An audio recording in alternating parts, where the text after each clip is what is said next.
then reflect and say, hey, this worked a month ago, what are we doing with this? And it also keeps us accountable to each other. So I appreciate everyone being here. I think Kathy and Craig are going to give a quick presentation. I'd ask you to keep it on the quick side because I know a lot of people came with questions and answers. Thank you, Kathy Farrell. Good morning. Good morning. I really appreciate you coming out here. I must apologize. It's probably my fault that this all gets started. Back in February, when we started to hear some coverage about what are going to be the impacts on businesses when we get to 2013, when we start building the second bridge. And people were very concerned. And so I reached out to Chris Garland and I said, how can we be most helpful here? We'd like to talk to the businesses in your community. We want to make sure you understand what we're doing. We want to make sure you know how to get information from us.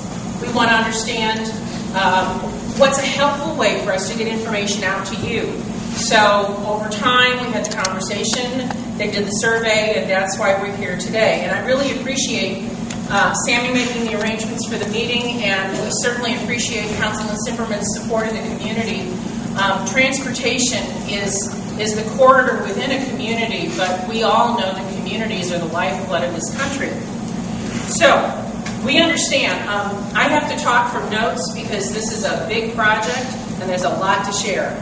Major construction projects, there's no question there's going to be some inconvenience. There's going to be some restricted access at some points. Construction's a messy business. There's dirt that gets moved, there's concrete that gets poured. But what we want to do this morning into the afternoon is take about the first half hour. We will talk about the project and we'll talk about some business strategies that we think you'll find helpful as you deal with the challenge of this project being right in your neighborhood. And then after that first half hour, we will then go into any questions you've got, both the questions you sent us and questions you have for today. So let's talk about the project first of all. The most important piece of information I can tell any group talking about this project, the current Innerbelt Bridge, which many of you saw is kind of up here very lightly shaded, the current Innerbelt Bridge stays open during this whole project. From now until the end of September in 2013, the Innerbelt Bridge stays open. So that access will continue across the valley. What we're doing now is we are rebuilding and widening and redecking the majority of the bridges that carry I-90 through downtown Cleveland. That's where you've seen the first activities going on.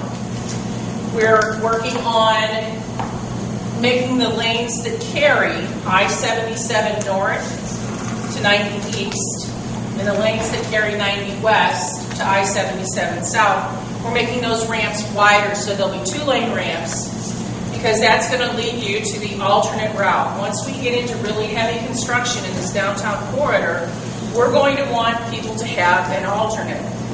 We have a logo, it's branded, we're going to recommend people opt for the alternate.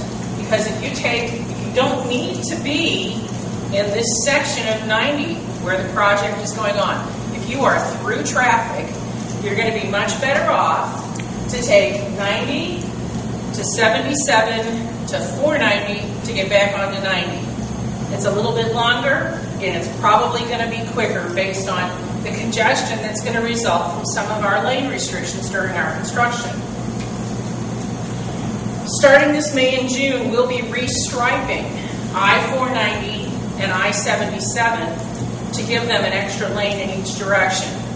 We'll be moving the shoulders out, milling and filling those rumble stripes so we can accommodate that extra lane of traffic on 490 and 77. So that leaves room for that traffic to detour if people are just on I-90 through.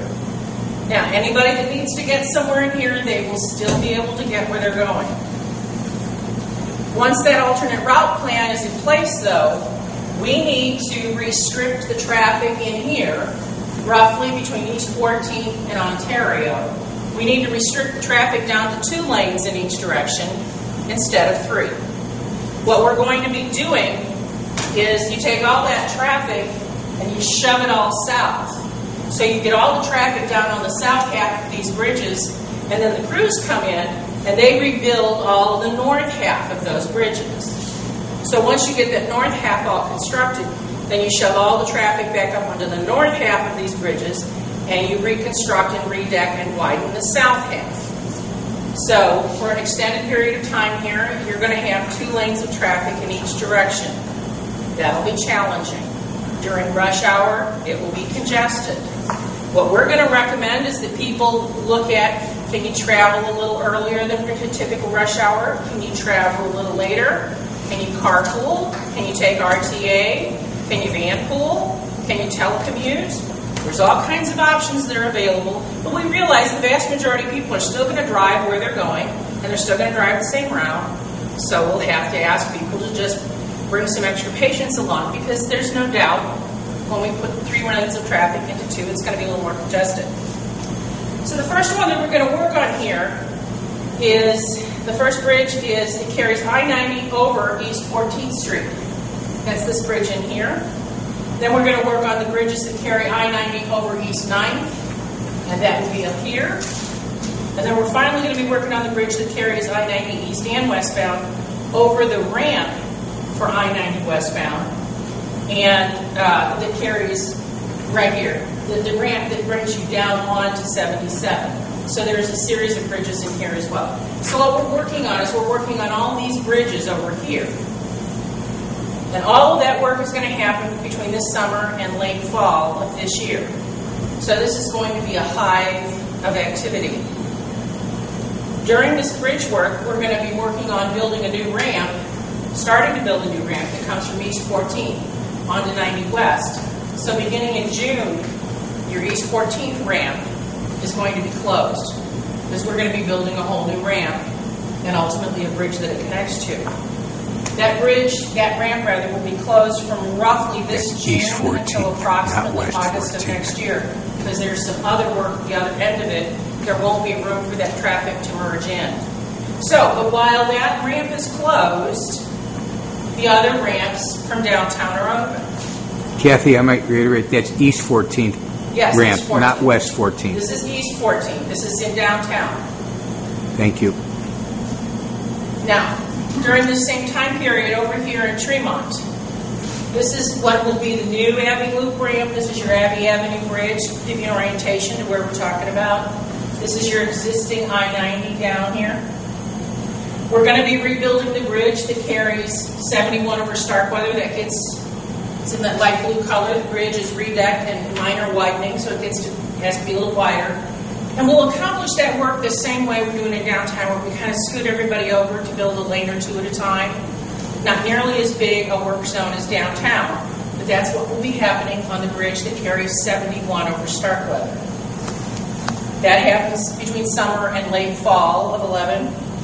We're also going to be grading and excavating all of this earthwork that has to happen just to the west of your existing I-90 pavement.